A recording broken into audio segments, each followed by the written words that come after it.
কেমন আছো বন্ধুরা? আশা করি সবাই ভালো আছো, আমিও ভালো আছি। আজকে আমি করব এই যে কাজ থেকে ফেরার পথে মাছ, এই যে মাছ নিয়ে এলাম, কাটাপোনা মাছ। আজকে ফুলকপি আলু দিয়ে ঝোল করব অনেক দিন পরে, একটু কড়াইশুঁটিও দেবো। তো তোমরা দেখতে থাকো রান্নাটা কেমন করছি, ঠিক আছে? রান্নায় ফিরে যাই। চলো বন্ধুরা, গ্যাসটা জ্বালিয়ে দিচ্ছি। আমি কি করবো বলো তো, একটু হলুদ দিয়ে ফুলকপি আলুটা একটু ভাপিয়ে নেবো। তার সঙ্গে এই যে দুটো টমেটোও দিয়ে দিচ্ছি।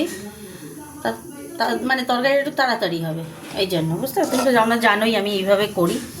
তো এটা চাপা দিয়ে দিলাম, এটা ফুটতে থাকুক, তারপরে আবার রান্না করো, ঠিক আছে? ততক্ষণ মাছটা ধুয়ে নিই, ফুটুক। দেখো বন্ধুরা, ফুটে গেছে। এবার আমি অফ করে দেবো, বেশি ফোটাবো না, আমার ভাজবো তো। অফ করে দিলাম। এবার আবার বসাবো, আবার আসছি, তোমাদের দেখাবো। গ্যাসটা আবার জ্বালিয়ে দিয়েছি। মাছ ভাজবো তো, তাই তেল দিয়ে দিচ্ছি। তেল দিয়ে মাছ ভাজার যে তেলটা থাকবে সেই তেল দিয়ে ফুলকপিটা ভাজবো, তাতে টেস্ট হবে। মাছ ভাজবো, তেল দিয়ে দিলাম। তেলটা গরম হোক, মুড়োটা দিয়ে দিচ্ছি।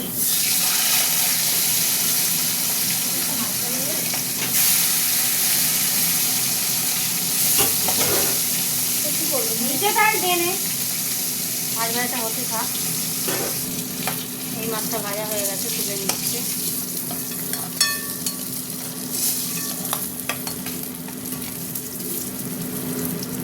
কড়া করে ভাজবো। আর 2 পিস মাছ দিয়ে দিচ্ছে এখানে।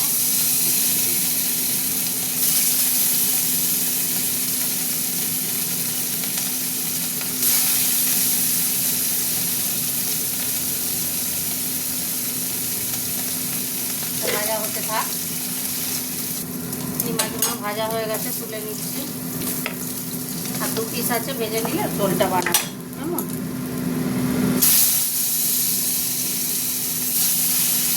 এই দুটো ভাজা হতে থাক। আচ্ছা, এই মাছও ভাজা হয়ে গেছে, দেখতেই পাচ্ছ। এটা ভাজা হয়ে গেছে, তুলে নিচ্ছি। এবার দিয়ে দিচ্ছি ফুলকপিটা, একটু ভেজে নেবো। ফুলকপিটা দিয়ে দিলাম, একটু ভাজা ভাজা করবো, তারপরে ঝোল বসাবো। মাছের তেলে ফুলকপিটা ভাজি, সুন্দর একটা টেস্ট হবে তরকারিটা, বুঝেছ? ভাজা ভাজা হতে থাক। দেখো বন্ধুরা, ফুলকপিটা ভালোভাবেই ভাজা হয়ে গেছে। আচ্ছা, এবার আমি ফুলকপিটা অন্য জায়গায় ঢেলে নিচ্ছি। কড়াতে তেল দিয়ে দিলাম।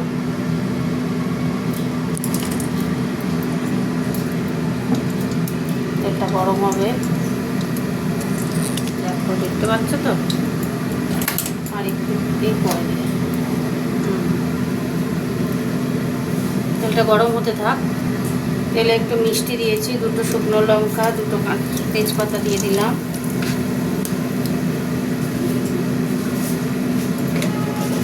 একটু গোটা জিরে দেবো অল্প করে।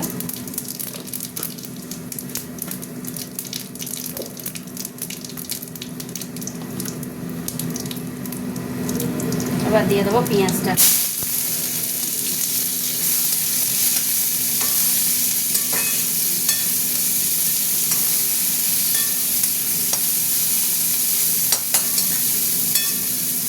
পেঁয়াজটা ভাজা ভাজা হোক।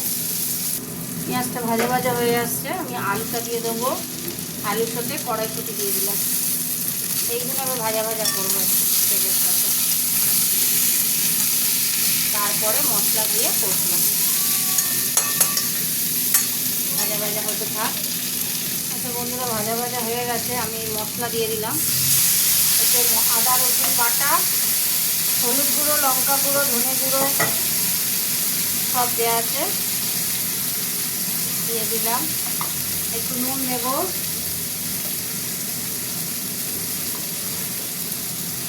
নুন দিয়ে দিলাম। যখন ফুলকপি আলু সিদ্ধ করি তখন নুন দিইনি, আমি নুন ছাড়াই সিদ্ধ করেছি হলুদ দিয়ে। তো মানে একটু ভাপিয়ে নিয়েছি। এবার এটা মশলাটা কষা হতে থাকবে, কষা হোক।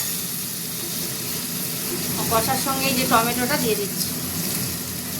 কষা হবে, টমেটোটাও নরম, নরম তো আছেই, আরও হয়ে যাবে। দিয়ে দিলাম মশলার সাথে, টমেটোটার সাথে মশলার সাথে এটা কষা হবে টমেটো হতে থাক।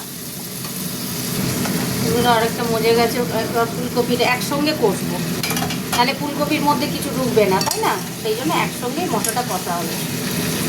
একসঙ্গে দিয়ে দিলাম। এবার মশলাটা যখন রসুন আদার গন্ধটা ছেড়ে যাবে তখন জল দেবো। এখনও দেরি আছে, এখনও মশলাটা কষা হতে থাক। বন্ধুরা মশলা কষা হয়ে গেছে, জল দিয়ে দেবো। জল দিয়ে দিলাম একদম।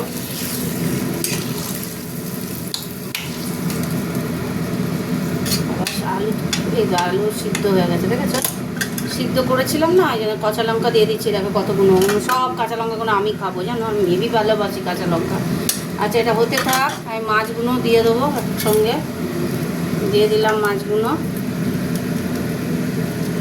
এবার ফুটে গেলেই নামিয়ে নেবো, কেননা সিদ্ধ অলরেডি কড়াই আছে। চাপা দিয়ে দিলাম, ফুটতে থাকুক, হতে থাকুক।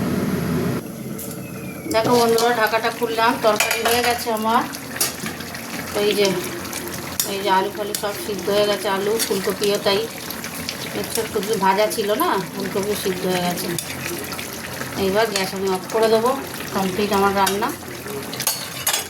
চাপা দিয়ে দিলাম, গ্যাস অফ করে দিলাম। তো আমার রান্না কমপ্লিট। তোমাদের সাথে একটু কথা বলে নিই। তাহলে ফুলকপি দিয়ে কাটাপোনা মাছের ঝোল বানালাম। মাছ কিনে আনলাম, জানো তো? আসার পথে মাছ কিনে নিয়ে ঢুকলাম বাড়িতে, দিয়ে আবার রান্না করলাম। ফুলকপি আলু দিয়ে মাছের ঝোল হয়ে গেছে। টাটা, সবাই ভালো থেকো। গুড নাইট সবাইকে। আজ কমেন্ট করে জানাবে ভুলবে না। Bye bye.